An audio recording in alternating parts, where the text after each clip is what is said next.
8 ans de Q, la phase de justice commence. Nous entrons dans une toute nouvelle phase, d'accord, qui est très différente des précédentes, parce que là, maintenant, c'est tous les retours de boomerang qui arrivent en même temps. Okay? Premièrement, on aimerait partager avec vous cette compréhension qu'on a aujourd'hui de cette histoire de Q. Le pauvre, depuis le début, il ne nous prévenait pas depuis le début, mais depuis 2019. Okay? Mais au début, victime de notre impatience ou des psyops de désinformation qui cherchaient à nous induire en erreur, on avait du mal à croire que ça allait prendre si longtemps, mais Q nous prévenait déjà en 2019 de la durée des opérations. Et ça, c'est vrai parce que dès que j'ai commencé à parler de Q, j'étais entouré très vite de personnes qui étaient très actives dans les réseaux sociaux, mais que je ne voyais jamais le visage. Et je ne connaissais pas le nom. Et qui me parlaient des géants, qui me parlaient des clones, qui me parlaient des histoires super cheloues, des voyages dans le temps, des machins. Et j'étais là genre, ah bon, tout ça, mais pourquoi ça sent mauvais? Ça veut dire, dès que quelqu'un voulait parler de Q, il se faisait immédiatement entourer par des personnes qui étaient là pour le nourrir de la mauvaise information et l'induire en erreur. Donc, il y avait ça, toutes ces psyops-là, mais il y avait aussi l'impatience, parce que quand on découvre ça, on se dit, putain, vas-y, accélère, quoi, on n'en peut plus. Mais si on prend le post 3387, okay, il nous le dit. Écoutez très attentivement encore. Donc, il met une vidéo YouTube qui parle... Our movement. Hop, c'est la vidéo de Donald Trump pour les élections. Okay? Donc, où il fait ses promesses électorales et il parle du mouvement des patriotes. Il dit, écoutez très attentivement à nouveau. Notez les 2 dernières années. Donc, on est en 2019, il faut commencer donc en 2017. Notez les 6 prochaines années. Dans ce post-là, en 2019, il nous disait, notez les 6 prochaines années. On vous a dit ce qui allait arriver. On vous a dit les batailles que nous devons confronter. Stratégiques, préprogrammées, les patriotes sont en contrôle. Q. Il nous le disait là, en 2019. Mais c'est pour ça que c'est important de prendre du recul et être humble devant les postes de Q, parce qu'il y a beaucoup d'interprétations personnelles, et ça même de la part des meilleurs spécialistes sur le sujet au monde. Puis après, il y a aussi un phénomène que quand on te dit tiens, ça finit dans 6 ans, tu vois, ça en est encore les 2 kilomètres, quoi. Tu vois, là, on te dit encore c'est pour ça, il va 250 kilomètres, quoi. Exactement. Et donc, pourquoi c'est important? Il semblerait que nous y sommes, car les 8 années mentionnées dans ce poste viennent de s'écouler, et actuellement, l'actualité indique que nous entrons dans l'avant-dernière phase du plan. La phase de la justice. Okay?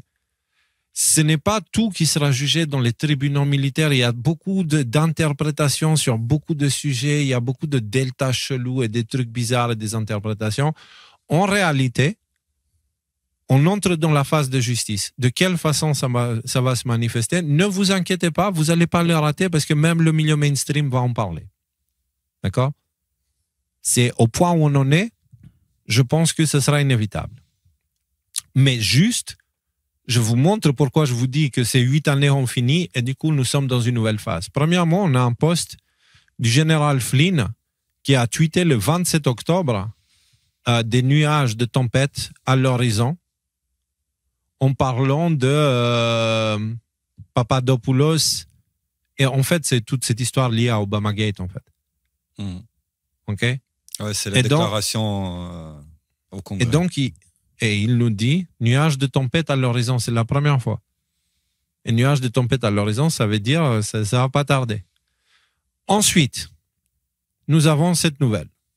Le Pentagone a ordonné à la Garde nationale de créer d'ici janvier des forces d'intervention rapide à l'échelle nationale afin de pouvoir répondre à des émeutes et troubles civils aux États-Unis. Pourquoi ça c'est important? Verbatim de Q, hein. Ouais. Je veux dire, dans un des posts, il nous raconte la fin du film. Il nous dit, au moment où ça va être la fin du film, ça va être sacrément une sale ambiance, quoi. Oui, déjà ça, mais surtout le tout premier post, ok? Tout premier post, on va faire simple, on va pas faire compliqué. L'extradition de HRC est déjà en cours depuis hier avec plusieurs pays en cas de fuite transfrontalière. Le passeport a été approuvé pour être signalé au compte du 30 octobre à minuit 01. il faut s'attendre à des émeutes massives organisées en signe de défi et à d'autres fuites hors des États-Unis. Les militaires américains mèneront l'opération tandis que la garde nationale sera activée. OK, donc des émeutes massives, etc., le passeport et machin et truc. Maintenant, il faut comprendre que cette nouvelle parle d'un appel au Pentagone pour créer cette unité d'ici janvier. Ça ne veut pas dire que ça va arriver là. OK? Mais ça veut dire qu'on entre dans une période d'instabilité aux États-Unis. C'est pour ça que c'est important. L'État profond ne se laissera pas faire juste comme ça sans résistance. Et j'aimerais rappeler un poste que j'aurais pu l'ajouter, qui parle de la précision de Q dans certains postes. Et si on veut voir les choses de façon un petit peu plus, on va dire, maîtrisée, contrôlée, on pourrait voir que... Attends, je vais essayer de trouver... Ah zut, ah oui, voilà. Donc, on a ce poste de Q qui date, c'est le poste 13. Hop, pardon. C'est le poste numéro 13, OK? Ta-ta-ta. Now think, maintenant pensez du timing du président qui traverse et qui va en Corée du Sud, Chine. Corée. J'ai dit trop, que Dieu vous garde, patriote. Donc, c'est un message un peu critique, mais la date, c'est le 30 octobre. Eh ben, il se trouve que Trump était le 30 octobre à la Corée du Sud pour rencontrer le président chinois. Okay. 30 octobre 2025, hein, ça c'est un message de 2017. Donc, on appelle un delta pour les gens qui viennent d'arriver. Et vous voulez savoir ce qui est rigolo, c'est quand tu vois que les fact-checkers se mettent à fact-checker les posts de Q, c'est là où tu dis qu'il y a un truc. Parce que c'est bon, ça. Si tu regardes ça, les notes de la communauté, ils disent, les notes de la communauté qui apparemment a été considérée comme inutile par X, cet article traite de la prochaine visite de Trump en Chine et en Corée du Sud début novembre 2017. La tournée a débuté le 5 novembre, moins d'une semaine après la publication de l'article. Donc, le fact-check, c'est qu'il te dit que non, Q, il parlait de la visite de Trump à l'époque. Parce qu'il y a eu une visite à l'époque. C'est justement sauf ça que c'était une chose complexe. Exactement, parce qu'à l'époque, ce n'était pas le 30 octobre. Là, c'est littéralement 30 octobre, le jour du poste. Delta, on ne peut plus précis. Okay? Donc, ça veut dire qu'il y a certains deltas qui on les réalise beaucoup, beaucoup plus tard. Et si on prend maintenant et on revient au poste de tout début, là, il y a écrit lundi, Hillary Clinton sera arrêtée lundi, octobre 30. OK? La prochaine fois où on a octobre 30, attends. Lundi, je crois que c'est en 2027. J'avais vérifié, je crois. Enfin, j'avais vérifié. Alors, est-ce qu'il y a 2025, 2026, 30 octobre? En 2026, ça fait 30 octobre, c'est un vendredi. Okay? Juste pour le checker, comme ça tout le monde est d'accord. 30 octobre, ça fait un samedi, et du coup, 30 octobre... Ah, il n'y a pas plus, zut. Non, mais le calendrier, la civilisation s'arrête en 2027. C'est ça. Non, mais c'est en 2028 alors. Tiens, on fait comme ça. 2028, ouais. 30 enfin, octobre 2028. On va voir. Monday, voilà, c'est ça. Donc, ça veut dire la prochaine fois où on aura un lundi, octobre 30, je pense que Q, si ça, c'était pas important, il ne l'aurait pas mis. Donc, ça veut dire qu'on entre maintenant dans la période de la justice qui va commencer par les révélations et faire tomber tout ça progressivement jusqu'à ce qu'on arrive à cette étape finale qui pourra arriver dans 3 ans. Donc, c'est pour ça qu'on dit, levons les pieds au niveau des attentes, on ne sait pas. Là, c'est à nouveau encore 2 kilomètres pour arriver à la fin de toute l'opération. Donc, ça veut dire que cette histoire de cette phase de justice qui a déjà commencé, parce que Chris Wray, il a des problèmes. Okay? James Comey, il est inculpé. James Comey, ancien directeur du FBI qui était impliqué dans l'Obamagate. On a l'autre là, John Travolta, comment il s'appelle? John Bolton. lui aussi inculpé. C'est l'intermédiaire entre le complexe militaro-industriel et l'État, c'était lui. Et il y a aussi un grand jury qui est en train de... Pardon, excuse-moi Léo. Il y a un grand jury qui est en train de s'organiser en ce moment en Floride pour la conspiration. En gros, un grand jury, vous savez ce que c'est, je vous l'ai déjà expliqué, mais vite en 2 mots, c'est une spécificité du système de justice américain où en gros on prend des gens, on les met dans une phase, dans un anonymat un petit peu coupé du monde, on leur expose des preuves et ces gens-là décident, donc avant toute forme de procès, si les éléments qu'on va leur présenter justifient ou non qu'on fasse un grand procès. Et s'ils justifient que c'est pas le cas, du coup, ça permet de ne pas mouiller des gens dont on considère que c'est pas le cas. Donc en ce moment, il y a un grand jury, donc des gens qui se réunissent pour étudier toutes les conspirations qu'il y a eu contre Trump. Donc il y a eu quoi ? Il y a eu vous savez là, il y a eu Mar-a-Lago, il y a eu Obamagate, il y a eu l'opération là dont on parle beaucoup en ce moment, Arctic Frost. Donc Arctic Frost, c'est en gros la volonté de mettre Trump en prison parce qu'il aurait fait parce qu'il avait renié les élections présidentielles en 2020, etc., etc. Donc, au lieu de prendre un élément ici, un élément là, ces gens-là vont prendre tous ces éléments, les examiner dans leur ensemble. Et c'est en train d'avoir lieu. Et c'est pas en train d'avoir lieu en Californie ou c'est pas en train d'avoir lieu à New York, c'est en train d'avoir lieu en Floride, qui est quand même un bastion, donc la Floride avec DeSantis, qui montre quand même une grande proximité avec Trump. Donc, il y a aussi ces choses-là dont on va pas entendre parler parce que par principe, justement, tant que c'est anonyme, enfin pas tant que c'est confidentiel, ça reste confidentiel. Mais il pourrait très bien décider de faire un grand procès anti-conspiration contre Trump qui impliquerait dans ces cas-là des échelons de très haut niveau, allant jusqu'à Obama. Ça, c'est ce que nous tease Tulsi Gabbard depuis plusieurs mois à présent. Ouais. Et il y a ça. Donc maintenant, on va ajouter une autre nouvelle qu'on a eue cette semaine. La nouvelle cellule nationale de fusion de renseignement a démantelé une organisation de trafic de bébés liée au cartel aux États-Unis. Les États-Unis ont un énorme problème de pédophilie et les cartels fournissent le produit, les enfants. Le fait que Trump cible les cartels constitue une attaque directe contre le trafic d'enfants. Je peux vous le garantir, malheureusement, la mafia albanaise, elle est très connue en Europe pour ce genre de choses. Et étant albanais, on m'en parle tout le temps, tu vois, mais moi, je n'ai rien à voir avec tout ça et ça me fait honte de partager les mêmes origines que des êtres qui font ce genre de choses. Ouais, donc, la France, elle n'est pas très reluisante sur ce sujet. Oui, mais la France est consommateur, la mafia albanaise, c'est... le livreur. Ouais, c'est le fournisseur, ouais. Je sais pas lequel est le plus critiquable dans toute cette histoire, mais c'est pas propre non plus, dans un cas comme l'autre. Il y en a un qui crée de la demande, l'autre qui fait l'offre, finalement, donc bref. Les deux sont pareils.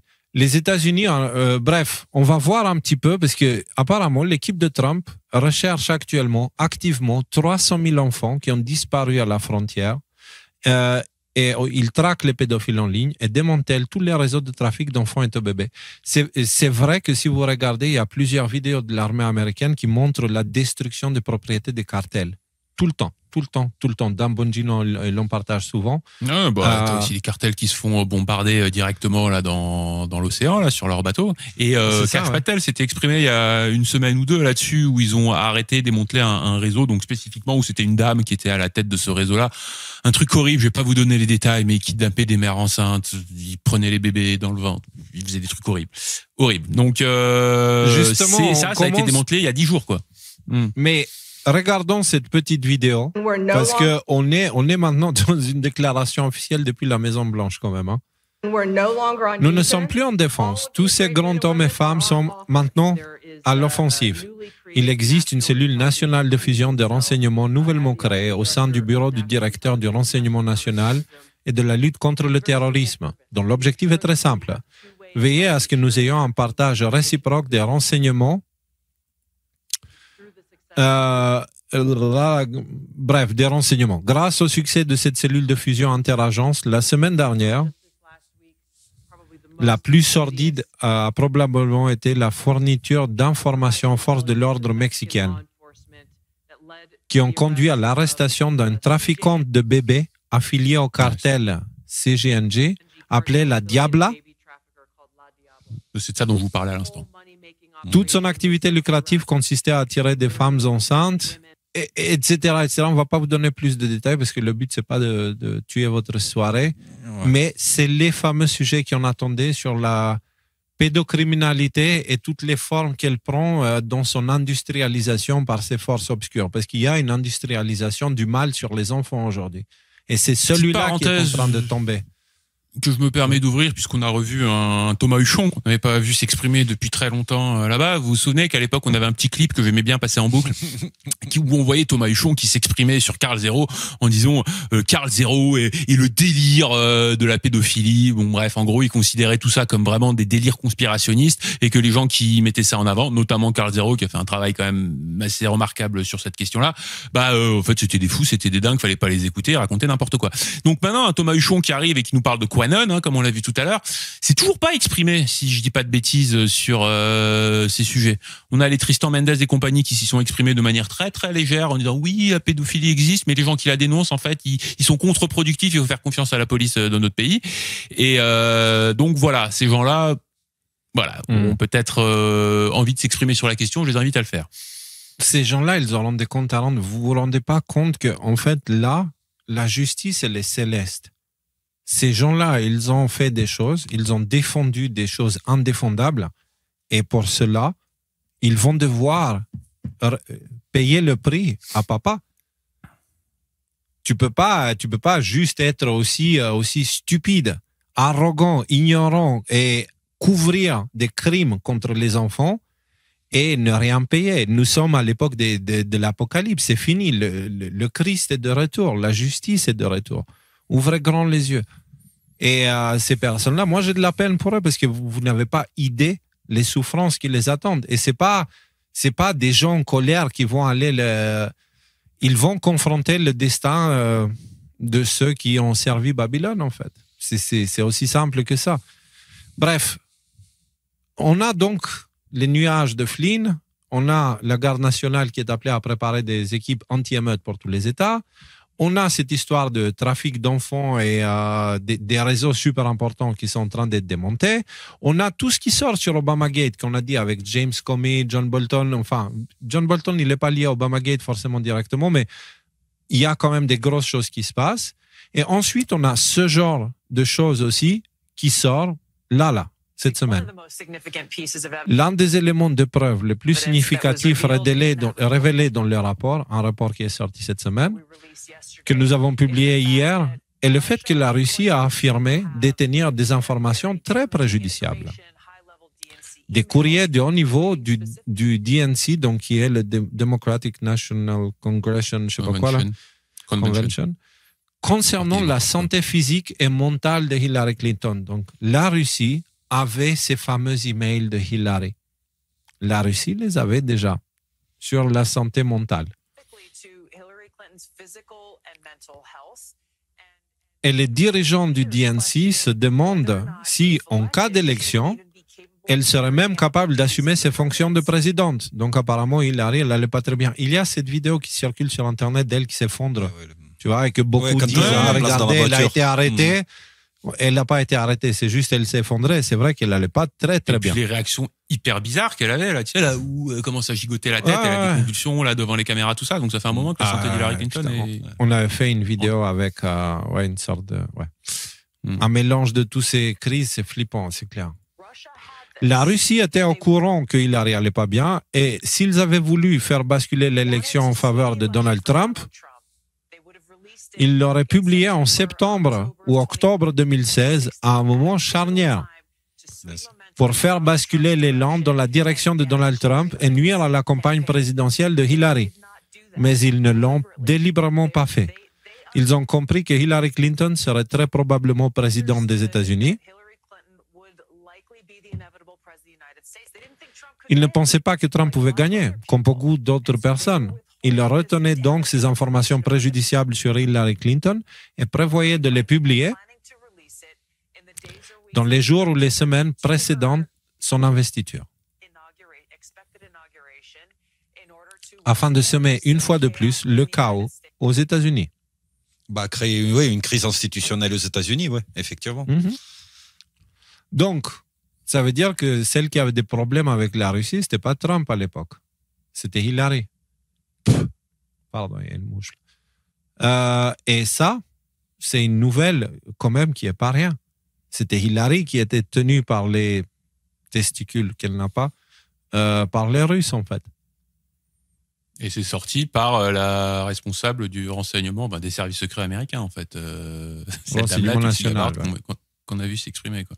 Voilà. Mais vous pensez que c'est fini? Non, c'est pas fini. On a une autre nouvelle. Le prince Andrew n'est plus prince. Charles III retire son titre à son frère, une ultime et douloureuse punition. Il y a eu une déclaration officielle du palais royal qui disait en gros que Andrew il va se faire foutre parce qu'ils veulent plus de lui, il sera plus jamais appelé Windsor de je sais pas quoi, il sera appelé Glong Glong Glong Glong, je sais pas ce que c'est le nom qu'ils lui ont laissé. Et ça, c'est suite à ses accointances avec Jeffrey Epstein. C'est ça qu'il faut préciser. C'est ça. C'est pour ça il insiste sur ça et il précise que malgré les accusations, il est toujours dans le déni. Alors nous, il est plus dans la famille royale. Voilà. Sombre théorie du complot, encore, qui a des effets très concrets sur la famille royale d'Angleterre. Et on a eu aussi autre chose. C'est pour vous montrer où on en est, parce que tu sais, on ne se rend pas compte, les choses elles sortent, mais on passe plus de temps à se prendre la tête sur X qu'à regarder les informations, ce qu'on va devoir changer dans les temps à venir, parce que là, il y a beaucoup de choses qui se passent. On a eu ça. La directrice du renseignement national américain, Tulsi Gabbard, a confirmé l'ouverture d'une enquête officielle visant Anthony Fauci pour parjure et pour son rôle dans le financement des recherches de gains de fonction de l'Institut de virologie de Wuhan dans le cadre des efforts visant à déterminer les origines du Covid-19. Donc, il y a une enquête sur les origines du Covid qui apparemment est liée avec Fauci. Et juste le début. Le début, parce que c'est... Mais la chose sur laquelle nous travaillons avec Jay Bhattacharya, le nouveau directeur des NIH, ainsi qu'avec le secrétaire Robert Kennedy Jr., c'est l'examen de la recherche sur le gain de fonction, qui, dans le cas du laboratoire biologique de Wuhan, ainsi que de nombreux autres dans le monde, a été financé par les États-Unis et conduit à ce type de recherche dangereuse qui, dans de nombreux cas, a abouti à une pandémie ou une autre crise sanitaire majeure. Nous savons déjà qu'EcoHealth Alliance est associée à Wuhan afin de faire des recherches sur le gain de fonction. À ce jour, personne n'a pu confirmer que ces expériences soient à l'origine du Covid. Mais actuellement, qu'est-ce que la nouvelle piste que vous explorez? Nous y travaillons avec Jay Bhattacharya et nous espérons pouvoir vous en faire part très bientôt. Je parle spécifiquement du lien entre les recherches sur le gain de fonction et le Covid-19. Blablabla, blablabli, blablabla. Ah oui, on écoute la suite parce qu'elle est quand même intéressante. La journaliste qui dit « Ce serait incroyable parce que si c'était véridique, s'il s'avère que les recherches de Peter Daszak et de Bat Lady de Wuhan sont à l'origine de cette pandémie, cela signifie que Fauci a contribué au financement de la pandémie qui a ensuite été en charge de combattre. Le fait est qu'il a nié à maintes reprises lors des questions posées par le sénateur Rand Paul, sous serment. Il n'est donc pas étonnant qu'il ait demandé au président Biden une grâce préventive pour les faits survenus durant une certaine période avant de quitter ses fonctions. Et il a ensuite fait pression sur des personnes comme le nouveau directeur du NIH, Bhattacharya, ou toute autre personne ayant pu dire « Je ne sais pas si le Covid est naturel, ce sont leurs laboratoires à planer ». Et la raison pour laquelle c'est si important ne tient pas seulement à ce qui s'est passé dans le passé, mais aussi parce que ces recherches sur le gain de fonction sont menées dans des biolabs du monde entier. J'ai été attaqué et je pense que vous l'avez vu. Nous en avons probablement déjà parlé dans votre émission. Lorsque j'ai mis en garde contre les biolabs financés par les États-Unis en Ukraine, lorsque la guerre entre la Russie et l'Ukraine a commencé pour cette même raison, vous comprenez là ce qui est en train d'être dit. Là, elle est en train de nous faire un résumé des quoi, de 2021, 2022, 2023. Elle est en train officiellement de dire que la Russie n'attaque pas l'Ukraine. Elle se défend contre des forces qui utilisent l'Ukraine pour faire des c'est pour menacer la vie des gens, quoi. C'est pas rien. C'est le genre de choses qui changent l'évolution des nouvelles dans les temps à venir. Et ça, c'est dans la même semaine, tout ce qu'on a vu là. Une minute pour dire que là, tous ces éléments-là, Shizangli, Peter Daszak, Ecohealth Alliance, Anthony Fauci, les biolabs en Ukraine, ce sont tous des sujets que nous, et d'autres, avec nous évidemment, on n'était pas les seuls, avons abordés au moment où c'était en train de se passer. 2020, 2021, 2022, 2023.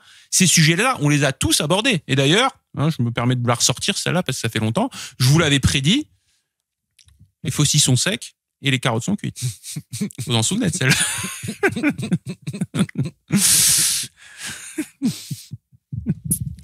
Mais quand même, je veux dire, c'est quand même intéressant de se dire qu'on n'a pas fait n'importe quoi pendant ces 5 dernières années et qu'on a annoncé des sujets qui aujourd'hui sont.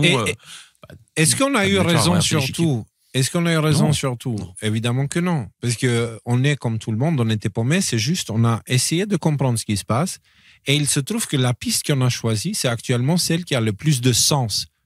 Parce qu'aujourd'hui, il y a plein de gens qui sont surpris d'apprendre que les institutions, apparemment, ils œuvrent dans des opérations pas très cool, dangereuses pour l'humanité, etc. Waouh, quelle surprise. Ça m'en a touché une, mais l'autre n'a pas bougé. Hein. On a été préparé comme ça, ce genre de nouvelles qui devrait secouer l'être de quelqu'un, nous, ça ne nous touche plus du tout, en fait. Ça ne nous fait plus rien. Ce qui veut dire qu'on est prêt pour cette période-là. Parce que les amis, le vent se lève. Et encore une fois, on vous avait dit à l'époque, dans une tempête, les feuilles mortes dégagent. C'est important de devenir une branche de l'arbre de vie, de ne pas juste rester une feuille. Et donc, dans cette période-là, c'est important de prendre en compte toutes ces choses-là. Parce que vous pensez qu'on est encore en train d'inventer des choses. Mais pas d'inventer, mais en tout cas d'exagérer. Maintenant, il y a cette nouvelle qui ne s'affiche pas parce que les posts... nos posts, des fois, ils sont tout simplement censurés. Ils ne sont pas partageables. J'avais traduit le post de Clandestine, c'est une nouvelle. Et Clandestine qui dit « Il se passe quelque chose. Les hauts responsables de Trump s'installent dans des bases militaires pour échapper aux manifestants de gauche, alias les extrémistes violents. La garde nationale prépare une force de réaction rapide pour chaque État et les responsables de Trump s'installent dans des bases militaires. » Vous avez vu cette nouvelle tout à l'heure avec la garde nationale et le Pentagone. Et maintenant, on apprend que certains politiciens qui entourent Trump, ils sont allés carrément se mettre à l'abri dans des bases militaires. On n'a jamais vu ça. On n'a jamais vu des politiciens se cacher dans des bases militaires pour se protéger des manifestants. Voilà. Qui ne sont pas encore là. Ce que je veux dire, c'est que si tu as des manifestants qui sont en train de faire n'importe quoi, comme on a vu ça dans pas n'importe quoi, comme on a vu au Népal, par exemple, il y a quelques semaines, où on a eu toute la jeunesse qui s'est levée pour aller essayer de pendre le président, quoi. À ce moment-là, tu vas te cacher, il y a une réaction logique. Mais là, en ce moment, il n'y a pas de manifestations qui ont lieu. Par rapport à ce qui s'est passé BLM 2021-2022, où tu avais le pays qui était en flammes, aujourd'hui, c'est pas du tout cette situation qu'il y a aux États-Unis. Et pourtant, ils le font. Donc, c'est pas une réaction à quelque chose qui est en train de se produire. C'est une anticipation à quelque chose qui est sur le point de se passer. Et ça fait une sacrée différence quand même. Ouais. Il y a quelque chose. Cette nouvelle, c'est pas rien. C'est pas une nouvelle qui vient de nulle part. Je l'ai pas montré sur le tweet, mais ça a été partagé par les médias, même certains médias mainstream. Donc, on a toutes ces choses-là. Évidemment, il y a quelque chose qui se prépare. Et vous vous dites, c'est fini. Non. C'est pas fini. Nouvelle des derniers jours, la Russie qui teste 2 missiles nucléaires. L'un qui s'appelle Poséidon, qui d'un point de vue purement symbolique, Poséidon, c'est celui qui a rasé de l'Atlantide, qui a été le juge de cette civilisation arrogante, etc., etc. Et l'autre missile qui s'appelle Burevestnik, voilà, à tes souhaits, qui veut dire annonceur de tempête, ou plus précisément selon Grok, pétrel, donc le pétrel des tempêtes, ou le pétrel tempête, qui est un oiseau marin connu pour voler dans les vents violents. Donc Poutine et Flynn dans la même semaine, quoi. Enfin, c'est quand même pas anodin. Voilà. C'est pas anodin. Non, mais là, c'est pas que Poutine, c'est toute la Russie. Et en fait, ce qui est important de comprendre, ces nouveaux missiles, notamment Poséidon, peut porter sur lui jusqu'à 100 mégatonnes de TNT, jusqu'à l'équivalent de 100 millions de tonnes. Vous voyez ce que c'est une tonne? 100 millions de tonnes de TNT. Et le problème 100 millions de véhicules, ouais, mais fait de TNT. C'est pas pareil. Et du coup, ce genre d'armes, le problème, c'est que même les spécialistes, ils disent, ils mettront jamais autant parce que si ça explose comme ça va détruire inévitablement aussi le pays qui a envoyé le missile. Parce que s'il y a un missile comme ça sous la mer qui explose au milieu de l'Atlantique, la moitié des États-Unis est rasée, l'Europe jusqu'en Russie, elle est rasée complètement. Ça n'a aucun sens. Pardon. Donc ça veut dire la tempête de chat. Pardon. Voilà, et il y a Poutine qui pose ces deux missiles sur la table et forcément qui force Trump à réagir parce que tu peux pas avoir une telle démonstration de force et ne rien faire si tu t'appelles Trump ou si tu es président des États-Unis. Et donc, Trump aussi, il a dit, on y va, on lance aussi notre programme nucléaire, on fait notre truc et puis la Russie va voir ce qu'elle va voir. Qui c'est qui manque à l'appel de tout ça? L'Europe. Parce que l'Europe, elle n'a rien. Mais il n'y a pas d'Europe. Et donc, d'un côté, Poutine qui fait sur la table, Trump qui fait sur la table, en disant, oui, ils ont des plus grands missiles, mais nous sommes la première puissance nucléaire, quand même, il ne faut pas l'oublier. Et il y a l'Europe au milieu. L'Europe, elle n'a rien à mettre sur la table, donc elle tourne, elle se baisse et elle montre ses fesses. Donc, il y a des invités à la maison. C'est joliment formulé. Voilà, et donc du coup, c'est très délicat la situation dans laquelle nous sommes en train de vivre parce que je pense que tout ça, ça nous montre un petit peu l'arrivée du précipice. Et n'oublions pas, il y a un poste de Q qu'il faut aussi qu'on le prenne au sérieux. Ce n'est qu'au bord du précipice, nous dit Q, que les gens trouveront la volonté de changer. Sauf qu'il y a un petit détail qui à chaque fois, tu sais, il est en minuscule alors que le reste est en majuscule. Il dit ce n'est qu'au bord du précipice, donc au moment de la destruction. Le précipice, c'est pas un truc qu'on va et on va pas tomber. Non, c'est au moment où tu es en l'air, tu es en train de te dire « Oh merde, je suis tombé ». C'est ça. C'est plutôt ça le sens. Donc, en ce qui me concerne, voilà, en ce qui me concerne, je veux bien tous ces gens qui disent Q va nous sauver, machin, Trump va nous sauver, etc. Et ils prennent ça, ils le prennent à la légère en mode ouais, demain ça va être super, et puis on va échanger en Bitcoin, et puis on sera libre, et tout ça, tout ça. Je veux bien tout ça, il n'y a pas de souci. Juste, prenez en compte que il y a tellement de tensions qu'elle ne peut pas se résoudre juste comme ça, toute cette tension. OK? Que si les patriotes ils ont un plan aux États-Unis, est-ce que tout le monde fait partie du plan? Est-ce que tout le monde va participer au plan? Est-ce que tout le monde va réagir de la même façon? Est-ce que ceci? Est-ce que cela? Moi, je veux dire, il faudrait avoir beaucoup d'humilité dans cette situation-là. Oui, Rudy, tu voulais dire, pardon. Ce que je veux dire, je suis d'accord qu'il y a énormément de tensions à plein de niveaux différents. Après, en tout cas, ma compréhension aujourd'hui, c'est que la tension entre le pouvoir russe et le pouvoir actuel américain est une tension qui est mise en scène justement pour secouer les gens et pour leur dire attention, regardez ce qui se passe. Donc évidemment, j'espère que on va pas avoir des missiles nucléaires, même si je ne serais pas surpris de voir un missile nucléaire qui tombe juste pour montrer. Vous avez vu qu'on est sérieux et qu'on rigole pas. Je serais pas surpris de voir un missile nucléaire qui tombe dans une zone inhabitée. C'est inévitable. Voilà. C'est inévitable pour moi. Et tu les vois, les gens. On parle de Troisième Guerre mondiale depuis 2022. Ils en ont rien à foutre, à part stresser à leur maison, ils retournent dans leur quotidien, comme si de rien n'était, le lendemain, ils oublient. Parce qu'on a été tellement anesthésiés, tellement rendus apathiques, qu'on est devant. Donc, s'il n'y a pas quelque chose de majeur qui se passe, les gens n'ont rien à foutre, en fait. Et donc, c'est pour ça, je pense que c'est inévitable qu'à un moment donné, il y a quelque chose pour mettre tout le monde d'accord. Écoute, c'est le tir qui sera entendu autour du globe, et là, pour le coup, ce sera littéral. Hein. Parce qu'une tsar bomba, tu l'entends à l'oreille des milliers de kilomètres loin. Oui. Ouais, c'est impressionnant. Tu la vois même de très loin. Tu as souligné que l'Europe, elle est nulle part dans cette histoire de négociation. Et l'élite européenne, déjà l'Union européenne en tant qu'elle-même, et beaucoup d'élites européennes sont sont des gens dont Trump, Poutine et même Xi Jinping voudraient plus avoir affaire à eux, absolument. Mais n'oubliez pas qu'en Europe, également, parmi ces gars-là, il y a des gars qui ont le bouton, quoi, aussi. Qui ont ce bouton rouge pour l'Angleterre, et là, la France, c'est là. Donc, il ne faut pas oublier que... Là, tu vois, ici, ça veut bien avoir de la réaction. Ouais. Tu oublies un élément important, Nico, c'est les moyens de transport de ces ogives nucléaires. Parce qu'on dit, ouais, moi j'ai 50 mégatonnes, toi t'as 200 mégatonnes et tout ça. Ok, on a des 200 mégatonnes. On a des systèmes qui permettent de se débarrasser d'un certain nombre de ces missiles. Mais il y a des missiles qui sont inarrêtables, notamment les missiles russes qui vont jusqu'à Mach 15 grâce aux technologies de MHD. Il n'y a que les missiles russes qui sont inarrêtables pour le moment. Il n'y a personne d'autre qui a ça. Ça, je ne me prononce pas là-dessus, parce qu'entre ce qui est public et ce qui est privé, pour l'instant, voilà. Je n'en sais rien. Mais ça reste un élément important. Donc, en tout cas, moi je pense que ni la France, ni l'Angleterre n'ont ce genre d'ogive. Du coup, ouais, ok, ils viennent avec un couteau dans un combat de bazooka, quoi, tu vois, c'est... Je veux bien, là n'est pas la question. De toute manière, la bombe, elle a pas besoin d'exploser pour déclencher des événements de dingue. Il suffit qu'elle soit lancée, tu vois. Voilà. Point.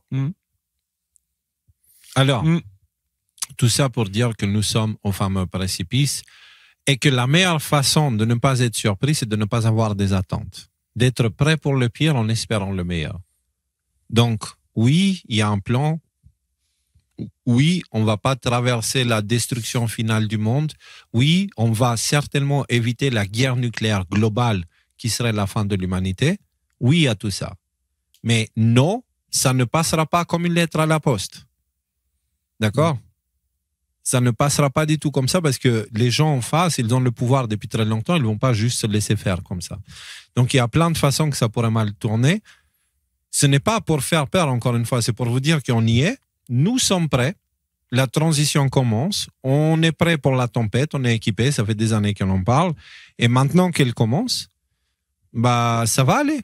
Ça va aller, et c'est ce qu'on avait dit, encore 2 kilomètres, ça va être encore 2 kilomètres de tempête, ça va aller.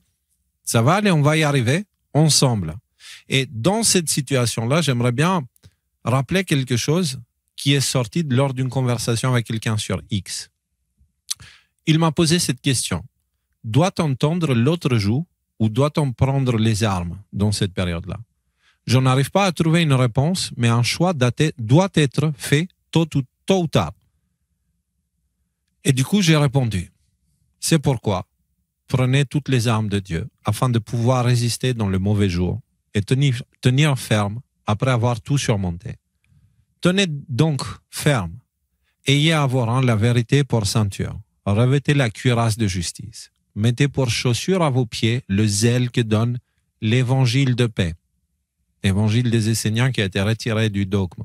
Allez le trouver, évangile de la paix. Vous faites ça, vous cherchez sur Internet, vous le trouverez. Tapez ça et Esséniens à côté. Bref. Prenez par-dessus tout cela le bouclier de la foi avec lequel vous pourrez éteindre tous les traits enflammés du malin. Prenez aussi le casque du salut et l'épée de l'esprit qui est la parole de Dieu. Donc la question me dit, doit-on tendre l'autre joue ou doit-on prendre les armes? Mon épée, c'est la parole de Dieu. Elle n'est pas faite pour déchirer la chair, mais pour l'élever. C'est ce que le Christ a donné comme exemple et c'est l'exemple qu'on a choisi de suivre. En vérité, aucune arme créée par les humains, même pas la Poséidon et la Batrouchka, Mouchka, je sais pas quoi, peut faire face à la parole de Dieu. Et c'est sur lui que nous posons notre foi. Oui, tu as raison, c'est le moment de choisir et ce choix deviendra inévitable. C'est exactement à ce choix qui fait référence ce passage de la Bible. Si quelqu'un a des oreilles, qu'il l'entende. Si quelqu'un mène en captivité, il ira en captivité. Si quelqu'un tue par l'épée, il faut qu'il soit tué par l'épée. C'est ici la persévérance et la foi des saints. Persévérance et foi des saints, il te dit, ce que tu feras te sera fait. Ne te mets pas en position de juge, tu n'es personne. Laisse Dieu gérer. Ne lève pas ta main sur ton prochain parce que tu le lèves contre l'humanité entière et elle va te répondre. C'est l'heure de la justice. Donc, il faut être persévérant, même si la tentation est grande d'aller péter la gueule de ceux qui nous cassent les pieds depuis des années. c'est pas ça que nous devons faire. C'est pas ça l'exemple que le Christ a donné et c'est pas ça l'exemple qu'on veut suivre non plus. On veut suivre l'exemple du Christ. Notre arme, elle est là. La même chose, en plus positif, c'est le fameux « sois l'exemple que tu veux voir dans le monde ». Alors oui, ce sont des choses plus faciles à dire qu'à faire, mais on doit faire de notre mieux pour ne pas oublier qu'il y a une raison pour laquelle ces textes ont traversé le temps. Ils portent en eux la sagesse que l'homme a perdue, sagesse indispensable pour ces temps-ci. Et j'ajoute ici ce rappel très important. Je vous donne un nouveau commandement. Aimez-vous les uns les autres comme je vous ai aimé. Vous aussi, aimez-vous les uns les autres. À ceux-ci, tous connaîtront que vous êtes mes disciples, si vous avez de l'amour les uns pour les autres. D'accord? Les paroles du Christ. Et il ne dit pas, aimez-vous comme j'ai aimé celui à qui je cassais la gueule. Il dit, aimez-vous comme je vous ai aimé. Et le Christ, il a même aimé ses ennemis. Il a même aimé ceux qui l'ont jugé. Il n'a pas dit à la fin, Père, pète-leur la gueule parce qu'ils ont tué ton fils. Il a dit, pardonne-les, ils sont trop cons, ils ne comprennent pas. Mais ils vont grandir. Voilà. C'est pas exactement ça qui est écrit dans le bouquin, je crois, mais c'est un petit point de détail. Non, moi j'étais sur place. J'ai vu ça en direct. Alors, non, mais comme a dit Victor Hugo, ne croyez pas tout ce qu'il y a sur Internet, c'est évident. Absolument. Alors, avant de passer à la suite, les amis, la suite, ça va être notre échange super intéressant avec Rémi de Juste Milieu. Il y a 3 petites choses que j'aimerais préciser. La toute première, c'est merci. Nos comptes, ils sont enfin à jour pour le moment. Voilà, c'est-à-dire que pour le moment, il n'y a pas de facture, etc. On est en 0, d'accord? Donc, ça veut dire qu'on ne peut rien faire pour l'instant parce que dès qu'on sort un truc, on passe au négatif et après, il y a toute une spirale, ok? Oui, Reddy. Crayon, c'est maintenant ou c'était avant? Oui, c'est maintenant. Justement, c'est dans l'ordre. D'accord. Et donc, merci de nous avoir soutenus, mais il faudra continuer à le faire parce que justement, en ce moment, il y a beaucoup de questions à propos des médias indépendants, comme quoi ils ne seraient pas tous très indépendants, etc., etc. Pour moi, une des meilleures façons de rester indépendant, c'est les dons. Parce que du coup, il n'y a personne qui peut te prendre en piège et te coincer petit à petit avec des sommes qui appellent une vie confortable et après tu restes et tu tournes en rond en fait. Parce que tu as besoin de produire de l'information, etc., etc. Nous, on ne veut pas tomber dans ces pièges et on vous demande de l'aide en tant qu'entité ADNM et Y-Files. Et avec cet argent, on fait tous les projets. Okay? Donc, vous pouvez nous aider via la section ici, soutenez-nous. Bientôt, il y aura un truc officiel ADNM parce que pour l'instant, on est toujours sur Y-Files, mais maintenant, on peut changer vu les temps que nous sommes, dans lesquels nous sommes. Et vous pouvez le faire ici par Tipeee, PayPal, qui passe par Tipeee aussi, par Twint, par carte bancaire et aussi par crypto. D'accord? Là, on a besoin de votre aide. Pourquoi? Parce que tout à l'heure, j'ai vu une annonce d'une émission, pas d'une émission, mais comment je pourrais dire? C'était un live stream, voilà. Et il y avait Ryan, le groupe français Ryan, qui est un groupe, on a déjà parlé d'eux. Je peux mettre peut-être un petit fond sonore. Excellent. Ouais. C'est tout leur album qui est en ligne, disponible gratuitement sur YouTube. Donc, c'est déjà super bien. Et donc, je les ai vus, ils demandaient un financement participatif via Ulule pour la post-production de leur album, pour les clips et pour tous les coups, la tournée, etc. En gros, ils s'autoproduisent et c'est vous les producteurs. Alors, moi, j'aimerais leur proposer de faire leur post-production parce que le travail qu'ils ont besoin de faire, je peux le faire et je peux le faire gratuitement grâce aux dons que vous nous envoyez. Alors en ce moment, il n'y a pas grand-chose, donc je dois faire des trucs à côté. Mais je pense que vous allez participer à tout ça et permettre à ce qu'on fasse des demandes. Mais c'est délicat parce que là, je pense que si jamais vous voulez les aider directement, le mieux, c'est de leur laisser le choix et d'aller sur Ulule et de les aider dans le financement de leur album. Parce que moi, de toute façon, avec ou sans budget, je pourrais les aider pour le mix mastering, mais ça, c'est qu'une petite partie du processus qui reste après. Et tous les trucs coûtent super cher. Je trouve que l'argent qu'ils demandent, connaissant le milieu, la somme, elle est plus que raisonnable. Donc, ils ne sont pas en train de se mettre plein les poches ou je sais pas quoi. C'est des gens super bien, des humains extraordinaires. Ils mettent une super bonne énergie. Et ils prêchent la bonne parole. Ils prêchent la bonne parole. Donc, dans ce cas-là, ce que je vous dis, c'est à la fois merci à vous de nous permettre d'être capables de proposer notre aide à ce genre de projet, qu'ils l'acceptent ou pas. Et de l'autre côté, si vous pouvez aider ce groupe-là extraordinaire, je vais mettre le lien à la fois de leur album Esperanza et aussi de leur financement dans Telegram et X. Et n'hésitez pas à les aider. Passer le mot aussi, parce que je crois qu'on n'a pas de moyen direct de les contacter. S'il y en a parmi vous, ouais. Voilà, et vous leur dites que c'est ADNM, enfin c'est Léo d'ADNM, vous me parlez de Ouragan de Bonheur, c'était la dernière production. Je leur ai parlé dans leur émission, d'ailleurs si vous regardez vers 16 minutes, je suis là en train d'échanger avec eux, avec mon compte Georges Léonidas. Tu vois, c'est mes deux autres prénoms. Je peux faire vos mix sans problème et je vous garantis les résultats et le tout sera gratuitement. Genre, quand c'est un nom dans un chat, je veux dire, il y a une légitimité, il y a une méfiance légitime de la part des gens qui sont là. Ils peuvent pas croire tout et n'importe qui s'exprime dans un chat. Donc, mais j'étais très déçu de voir parce qu'il y avait 30 personnes qui regardaient leur live sur YouTube et même maintenant, 3 heures plus tard, il y a 242 vues.